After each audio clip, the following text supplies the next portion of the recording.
Hello. So we finally got an M2 clear in. We didn't pace, we just got one clear in, but um, considering we've seen all the way through the dungeon, and we've done like up to the 15 phase enough times that we kind of know how everything works, I figured I'd just make the guide now. Um, just because, maybe more people will actually try M2 now. Um,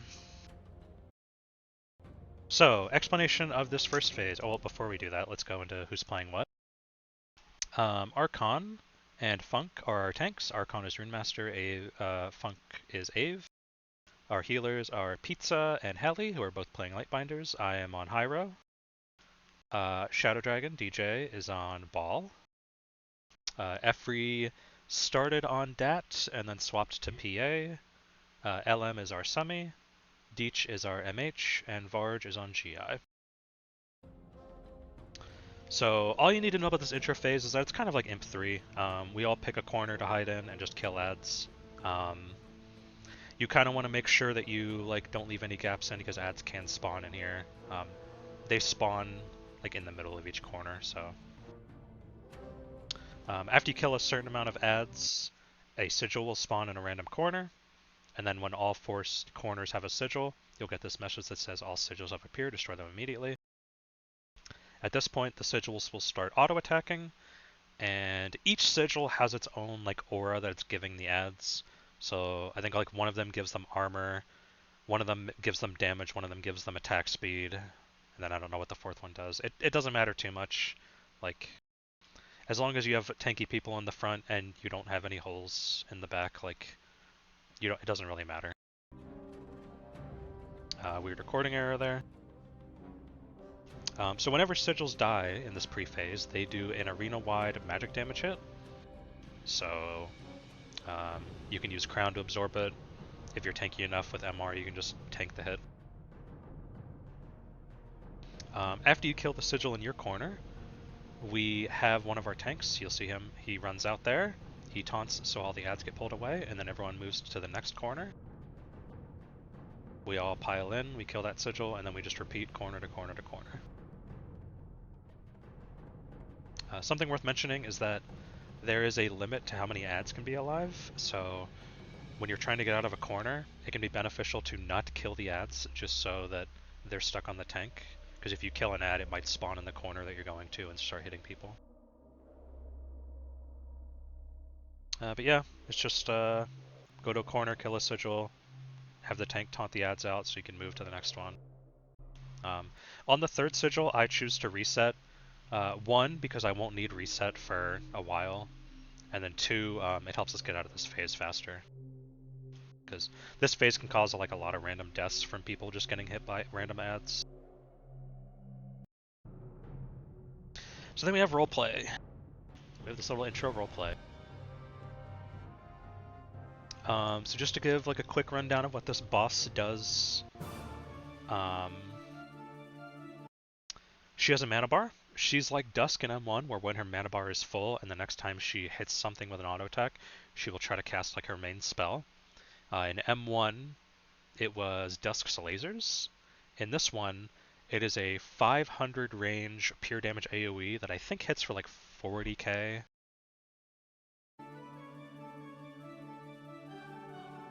It's mostly just a healer check. You'll see she hits the tank.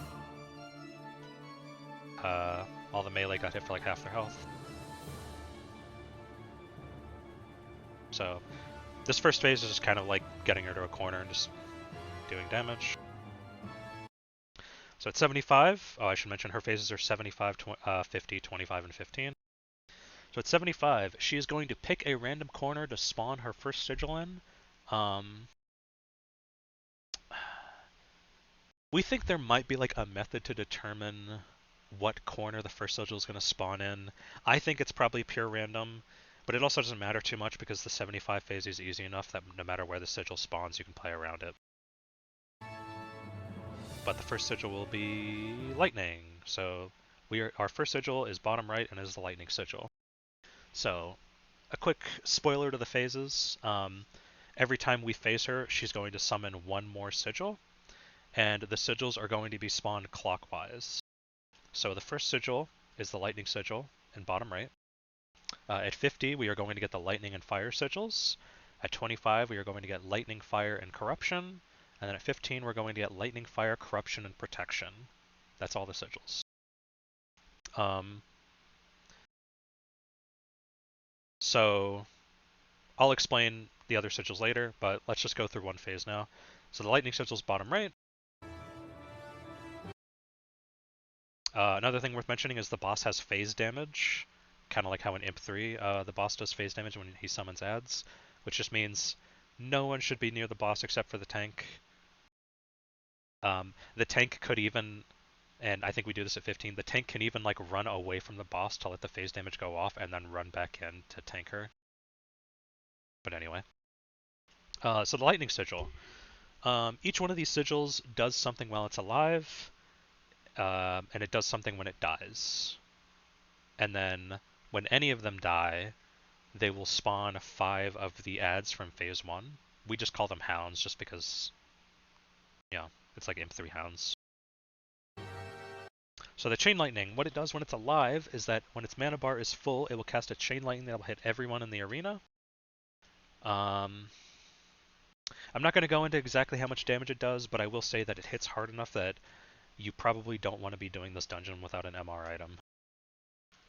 When it dies, it will do an arena-wide magic damage hit, and then it will also give the boss a buff for 5 seconds that I think makes her either attack harder or attack faster. Basically, the tank is going to get chunked for like 5 seconds after the lightning sigil dies. So we're killing the lightning sigil. You should be using Crown whenever the lightning sigil is about to die, because you might get an unlucky combo where the lightning sigil will cast Chain Lightning on everyone and then explode and do magic damage to everyone. Kind of like in Imp 2, you might get unlucky and the Storm Dragon might cast Chain Lightning and the Fire Dragon might cast Flame Breath like at the same time, and if you don't Crown or you're not tanky enough, you're just going to die to the hit. It's kind of the similar idea here.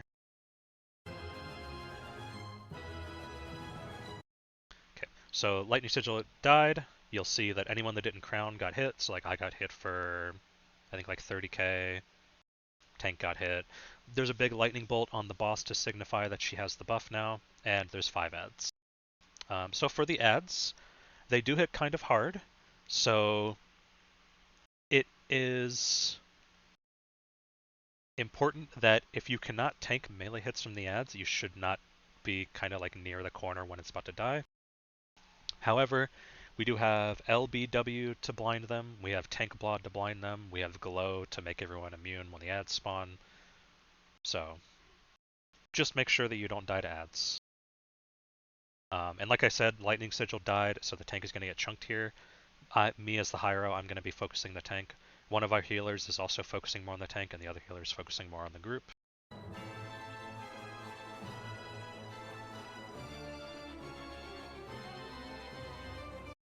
So another thing I didn't mention, because we know where the 75 sigil spawned, it spawned bottom right. We know that where every other sigil for the rest of the fight is going to spawn, because they always spawn clockwise. So at 50, we're going to get 2 sigils. They're going to spawn bottom left and top left, because it's clockwise. At 25, we're going to get 3 sigils that are going to spawn top right, and bottom left. And then at 15, we're going to get 4 sigils that spawn top left, bottom left. So this is important because 2 reasons. 1, it lets us know what corner is going to be empty so that our tank can tank the boss there. And it also lets us know what sigil is going to be where exactly, because we have a priority order to what sigils we need to kill, so knowing exactly where the sigil is going to be helps us not waste time running to the sigil. Weird recording error. So like I said, the 50 sigils are going to spawn on the left side, so we tank her top right.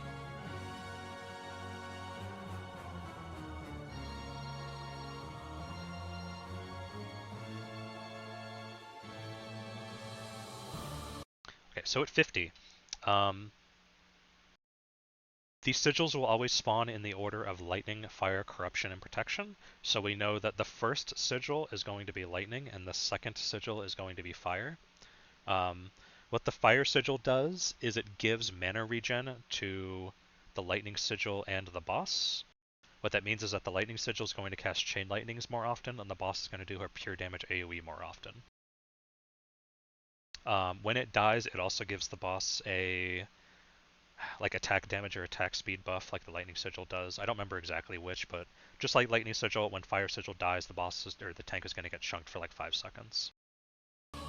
So our order is we're going to kill Lightning first, because it's the most deadly to the group.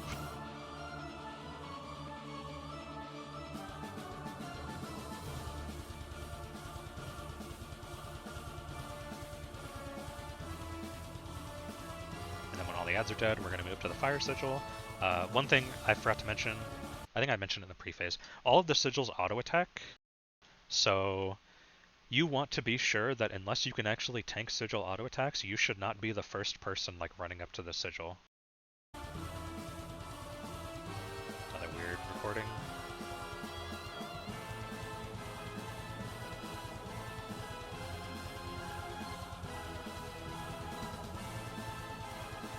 So we're at a Sigil phase, so now we're back to just the normal boss phase.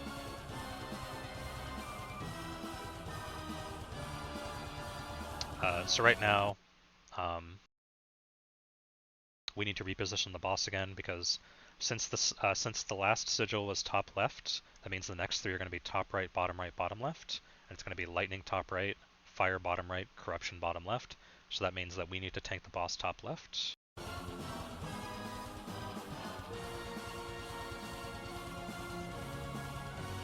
And then we are going to kill Corruption at bottom left because it is the new Sigil and it is the most deadly one.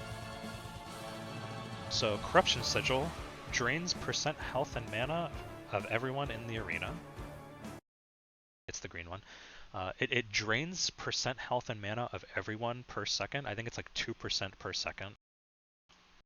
It is very important that you kill it first or everyone's going to go You'll see after this that even though we focused it first and everyone's pretty high on mana, by the time we kill Lightning Sigil, you'll see that everyone is very low on mana just from the combination of the mana drain plus having to actually spend mana in this phase.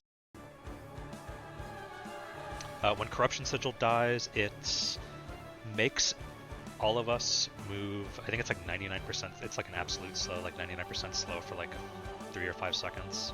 It's not too big of a deal. Yeah, you'll notice that because we're not focusing Lightning first, it's actually getting off a lot of Chain Lightnings and hurting us pretty bad.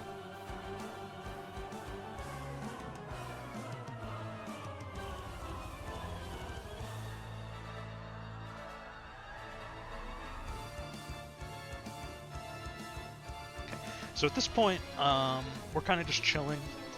Because the Fire Sigil isn't super deadly, it's just making the tank take more damage. So we're kind of waiting to let our healers get mana, because you'll notice that both of our healers are very low on mana. So we're just kind of waiting around.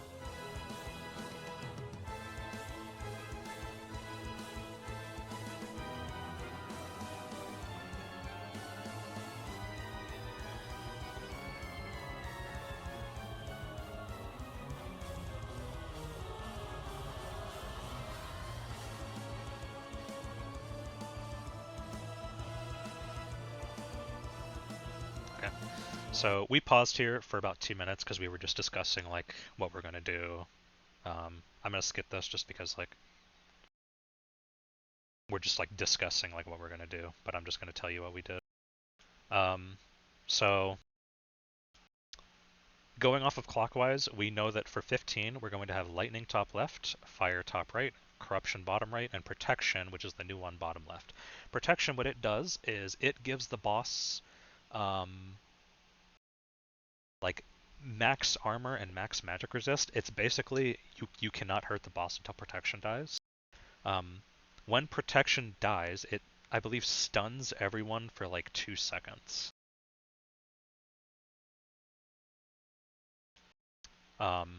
So the way that we were originally going to do this is we would have the tank the boss in Protection corner. We would kill Corruption first because it's the mana drain one, and then we would run across to kill Lightning just like we did at 25. And then when we move across to lightning, we would have the tank move to corruption because there's no sigil there anymore. And then we would go, corruption, lightning, and then I think we were kind of mixed on fire protection last. I think there is a world where you kill protection third and just ignore fire and then just kill the boss. But I think the ultra safe way is you kill fire third and then protection last. But since this was our last run, we decided, hey, what if we just kill protection to get rid of the invulnerability on the boss and then just rush her down before the sigils kill us? So that's what we did.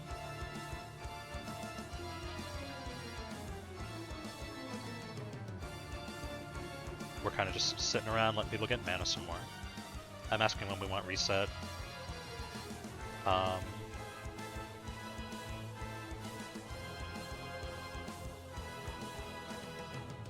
Yeah, so like I said, we're kind of just waiting around, let people get mana and cooldown.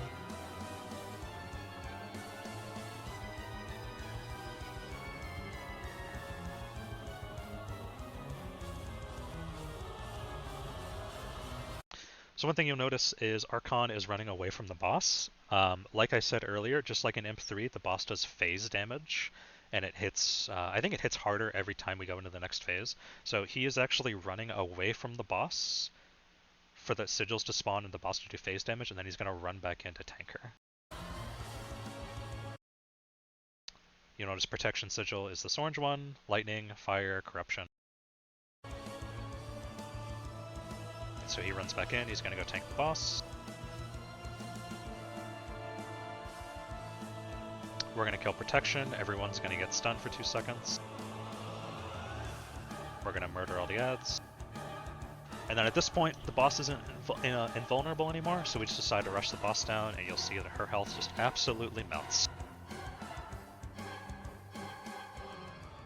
And we got it.